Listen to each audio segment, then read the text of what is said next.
এটা খুলনা জেলার দাকব থানার সুতারখালী গ্রাম। সুতারখালী গ্রাম না কি বলতে পারি না।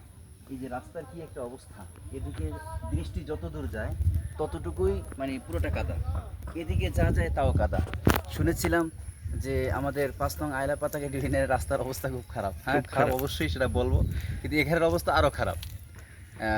এখান দিয়ে মোটরসাইকেল চালানো যায়। আজকে আমরা তো ঢাকা থেকে মোটরসাইকেল চালিয়ে খুলনা এসেছি, খুলনা থেকে চালনা পর্যন্ত এসেছি। আসার পরে চেয়েছিলাম যে কোনোভাবে এদিক থেকে আসা যায় কিনা। তাই মুরব্বী বললেন যে আসা যাবে, তবে যদি বৃষ্টি পড়ে তাহলে অবস্থা খুব খারাপ হবে। তাই দেখলাম যে রাস্তার অবস্থা কি, এখানে তো মোটরসাইকেল চালানো কেমন, এরকম প্রায় 40 কিলোমিটার লাগাতার এইভাবে। 40 কিলোমিটার যে থাকে, এক লোক বলতেছেন যে 40 কিলোমিটার হেঁটে হেঁটে অনেক আসে। আমি বললাম তাহলে 40 কিলোমিটার দূরের কথা, 30 কিলোমিটার যদি যায় তারপরে দাফন করতে হবে, মারা যাবে, মানে সে জীবিত থাকতে পারবে না।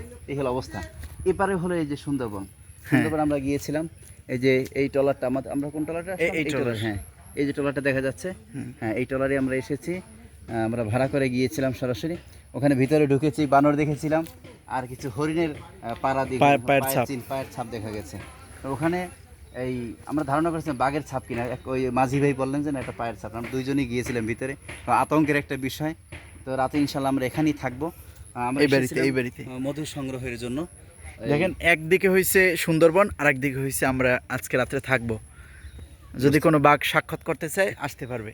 হ্যাঁ, সুযোগ আছে। অনলাইন ভিত্তিক যদি কোনো সাক্ষাৎ করতে চায়, অনলাইনে না অফলাইনে আসতে পারবে।